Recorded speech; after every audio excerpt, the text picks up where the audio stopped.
বাংলাদেশ একটি গভীর সংকটময় মুহূর্তের মধ্য দিয়ে যাচ্ছে। এখন পর্যন্ত আমাদের প্রাপ্ত খবর অনুযায়ী আওয়ামী লীগ, ছাত্রলীগ, যুবলীগের সন্ত্রাসীরা গুলি করে কুপিয়ে প্রায় 30-এর অধিক শিক্ষার ছাত্র জনতাকে হত্যা করেছে এবং দিন শেষ হতে হতে এই সংখ্যাটা কোথায় গিয়ে দাঁড়ায় আমরা জানি না। এরই প্রেক্ষিতে আমরা একটি সিদ্ধান্ত নিয়েছি, আমাদের একটি জরুরি সিদ্ধান্ত মোতাবেক আমাদের যে 6 তারিখের যেই লং মার্চ টু ঢাকা কর্মসূচি ছিল সেটিকে আমরা একদিন এগিয়ে নিয়ে এসেছি, অর্থাৎ আগামীকাল 5ই অগাস্ট সারা দেশের মুক্তিকামী জনতাকে ঢাকার উদ্দেশ্যে রওনা হওয়ার জন্য আমরা আহ্বান জানাচ্ছি। যারা পারবেন, যাদের পক্ষে সম্ভব হবে, আজ রাতেই আপনারা ঢাকার উদ্দেশ্যে রওনা হয়ে যান। আমরা আগামীকাল সারা দেশের মুক্তিকামী জনতাকে ঢাকায় আসার আহ্বান জানাচ্ছি।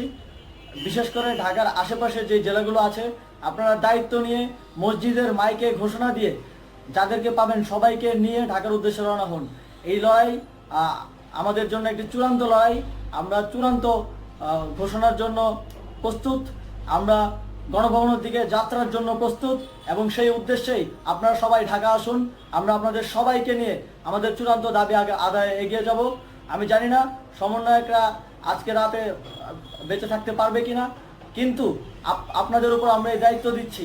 আপনারা সবাই নিজ দায়িত্বে ঢাকায় আসবেন আগামীকাল এবং পরশু পরিস্থিতি বিবেচনা করে পরশু গণভবনের দিকে 4 দিক থেকে আমরা রওনা হব।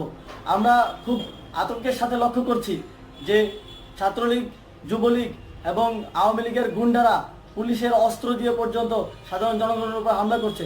কিন্তু একটি সুখের খবর হচ্ছে সারা দেশের বিভিন্ন স্থানে সেনাবাহিনী ছাত্র জনতার পক্ষে দাঁড়িয়েছে, আবার কিছু কিছু জায়গায় যেমন মিরপুর ও মোহাম্মদপুরে সেনাবাহিনী ছাত্র জনতার বিপক্ষে দাঁড়িয়ে গুলি চালাচ্ছে।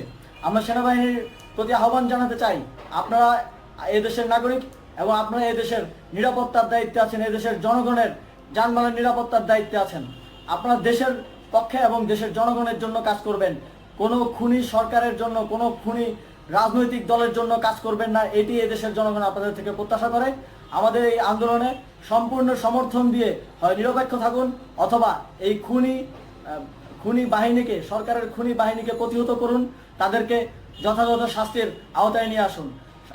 যেই কারফিউ সরকারের পক্ষ থেকে ঘোষণা করা হয়েছে, আমরা স্পষ্টভাবে বলতে চাই সেনাবাহিনী এই ধরনের কোনো কারফিউ বাস্তবায়নের জন্য মাঠে না নামে।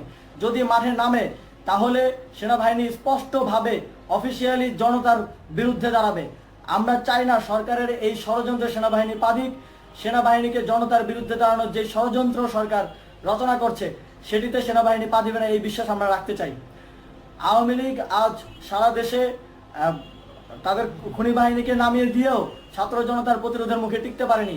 রাজপথের পরাজিত শক্তি হিসেবে তারা সেনাবাহিনী সহ অন্যান্য বাহিনীকে আমাদের বিরুদ্ধে কাজে লাগানোর চেষ্টা করছে। এই চেষ্টাকে, এই ষড়যন্ত্রকে ব্যর্থ করতে হবে এবং আগামীকাল সারা দেশে মসজিদে মসজিদে ঘোষণা দিয়ে ঢাকার উদ্দেশ্যে আপনারা রওনা হন। প্রত্যেকটি পরিবার থেকে অন্ততপক্ষে একজনকে ঢাকার উদ্দেশ্যে রওনা করে দিন, এই ইতিহাসের সাক্ষী হতে, একটি নতুন বাংলাদেশের অভ্যুদয় ঘটানোর একজন কর্মী হতে। ধন্যবাদ।